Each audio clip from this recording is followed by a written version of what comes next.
Teachings from Kuthumi's hands. What is an Ascended Master, anyway? The source for this information is an Ascended Master himself, that one who is known as Djwhal Khul, the Tibetan.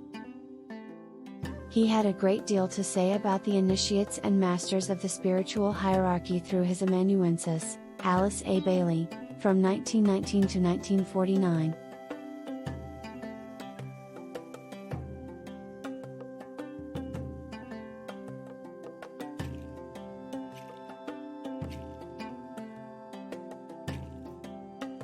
Many of these masters, 40, will be physically walking the earth in the early portion of the New Age in Aquarius, will be founding mystery schools and ashrams, and will be preparing the way for the appearance of the next avatar of the Christ consciousness. They want to be more widely known to humanity now, and I thought it might be helpful to offer a little elucidation about those who are called Ascended Masters of the Wisdom. For an overview, go to Who are the Spiritual Hierarchy. An Ascended Master is one who has taken the fifth initiation, called the Revelation, also the Resurrection. In this evolutionary scheme, Sanat Kumara, head of the hierarchy, has made the path of initiation the path of evolutionary progress ever since the Middle Atlantean times. The first 5 initiations are called the birth, the baptism, the transfiguration, the renunciation, and the revelation. An Ascended Master is one who has attained freedom from the wheel of rebirth and need never more to experience incarnate physicality. If they choose to interact with humanity at this level, they create the Maya Virupa, the body of manifestation, by an act of the will and visualization. They may also project a holographic image for such interaction. Some of them have retained the old physical form in which they took ascension and which has been transmuted into a light body that is not restrained by known laws of physics, for example Djwhal Khul. The Ascended Masters have all gone through eons of lifetimes on this planet and have all experienced the sorrows and pains and trials and vicissitudes and setbacks that we all have experienced. They have tasted the bitter lash of retribution, karma, for misdeeds.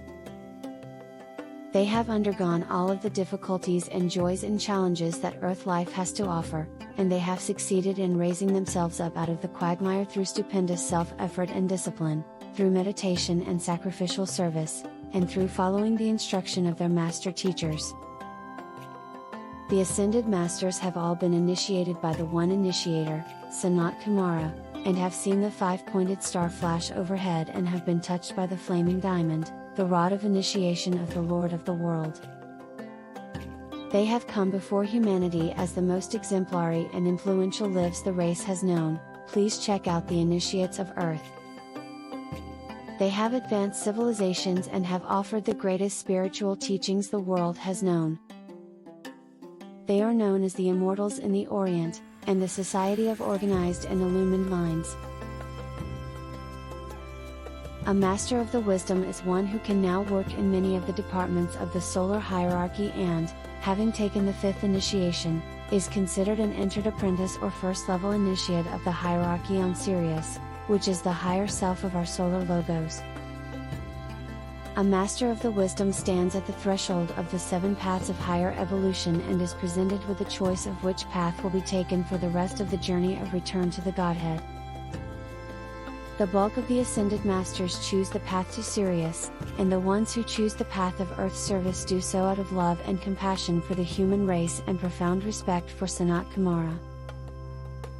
There are 63 Ascended Masters associated with the evolution of the human kingdom, but there are many others unknown to humanity who are associated with the evolutionary progress of the other kingdoms, mineral, plant, animal, and deva. They serve the will of the planetary logos, the higher self of Sanat Kumara. The name they choose in communicating with humanity is usually the name of their last lifetime when they took the Ascension initiation, and that is usually the form that they create for any interaction. There is no personality left anymore in an Ascended Master. They have transcended personality.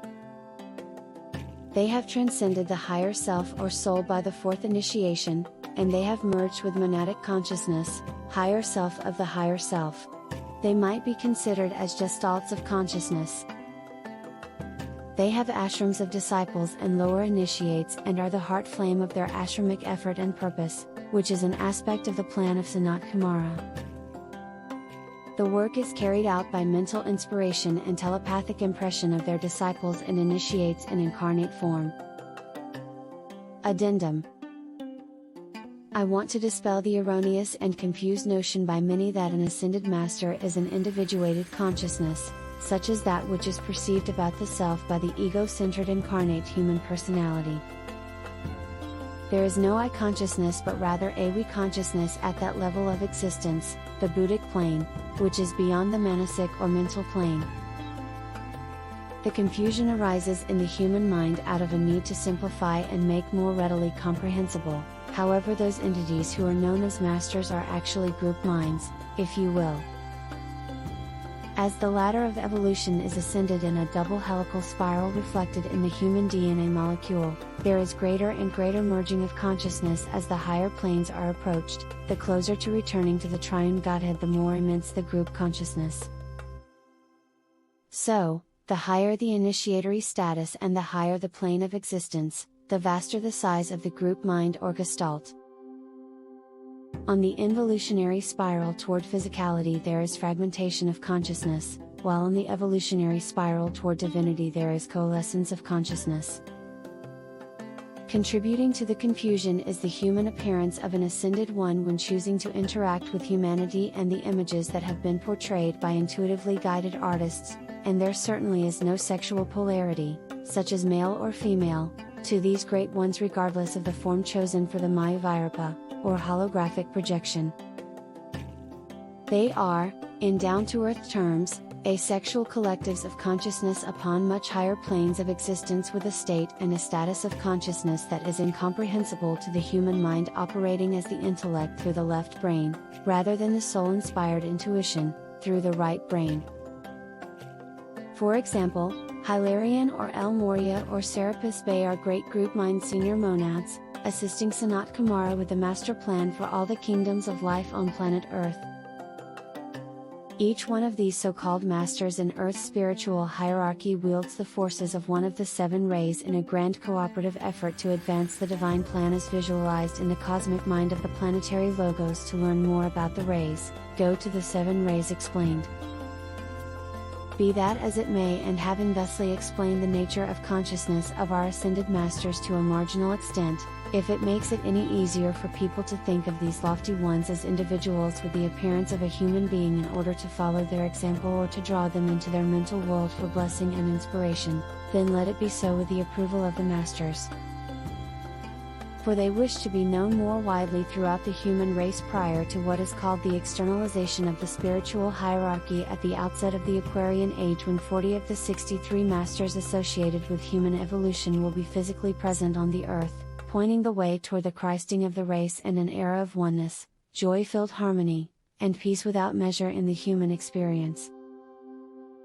I hope that this brief introduction leads to a better understanding of the lofty benefactors of humankind and gives inspiration to follow in their brilliantly lighted footsteps. Submitted with ever-enduring and ever-expanding love on behalf of the Masters of the Wisdom. Are you in need of the healing energies of the Ascended Master Kuthumi? Visit KuthumiHands.com.